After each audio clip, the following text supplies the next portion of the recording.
ये जो दशा होती है, जब जिस व्यक्ति की खराब आती है,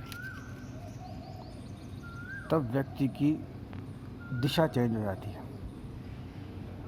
और जैसे जब कमज़ोर दशा होती है तो व्यक्ति गलत जगह चला जाता है। दशा अच्छी होती है तो व्यक्ति जो है अच्छी दिशा ले लेता है। और जब समय मतलब व्यक्ति का विपरीत होता है तो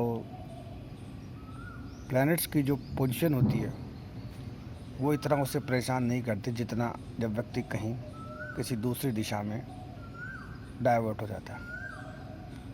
ऐसे में करना क्या चाहिए? जैसे मान लीजिए किसी का समय खराब है तो नो डाउट वो ये ज्योतिष के हिसाब से ये अंगूठियाँ वगैरह नहीं पहन पाएगा। और कोई उपाय बताओ तो वो नहीं कर पाएगा।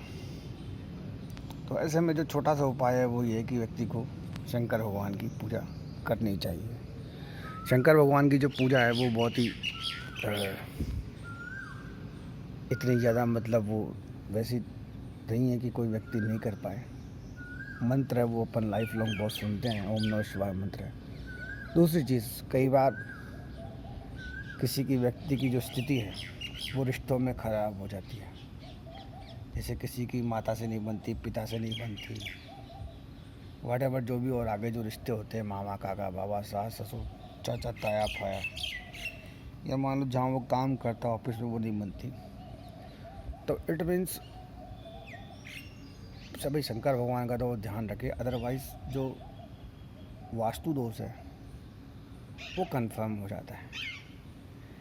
और रही बात ले दे के ये मोबाइल, आप समझिए एक्सेस क्वांटिटी में जब वो नेट यूज़ करता है या मान लो कोई चीज़ देखता करता है तो उसको और दिक्कत खड़ी होती है। वास्तु दोष में जैसे कई बार ऐसा होता है कि जैसे मान लीजिए कई लोग जैसे मेरे वीडियो सुनते हैं तो वो कहते हैं यार पंडित जी आप बहुत लंबे हो, मतलब वास्तुशास्त्र में काफ़ी लंबा जो है समय जो है।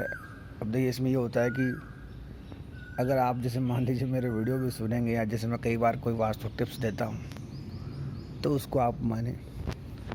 अदरवाइज़ जो ये कई जो ऐसे हैं जहाँ मतलब कई बार वो ऐसी ऐसी एडवाइस देते हैं वास्तुशास्त्र की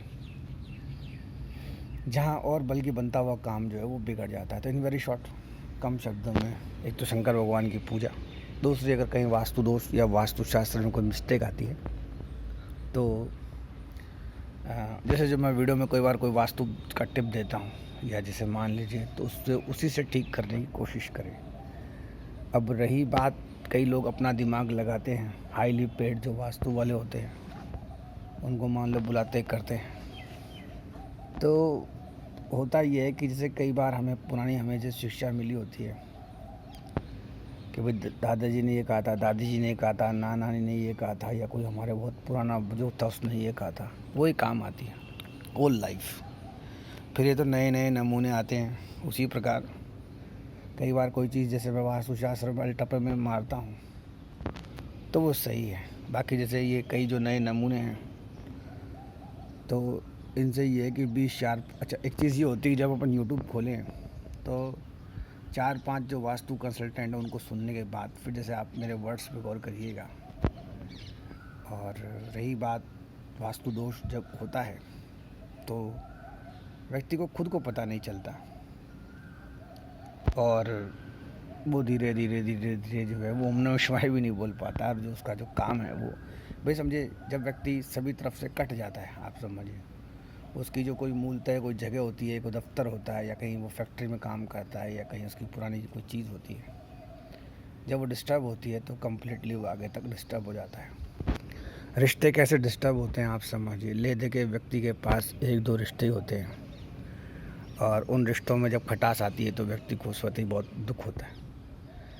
और ये जो चीज़ें हैं साहब, कई चीज़ें ऐसी हैं जैसे मान लो कुछ चीज़ें तो वो साधारण बातें हैं और लक्ष्मी हमेशा उसी जगह प्रवेश करती है जहाँ व्यक्ति का जो सामान है वो सुसज्जित ढंग से रखा हुआ हो। और ओम नमः शिवाय का प्रीति में इतना ही।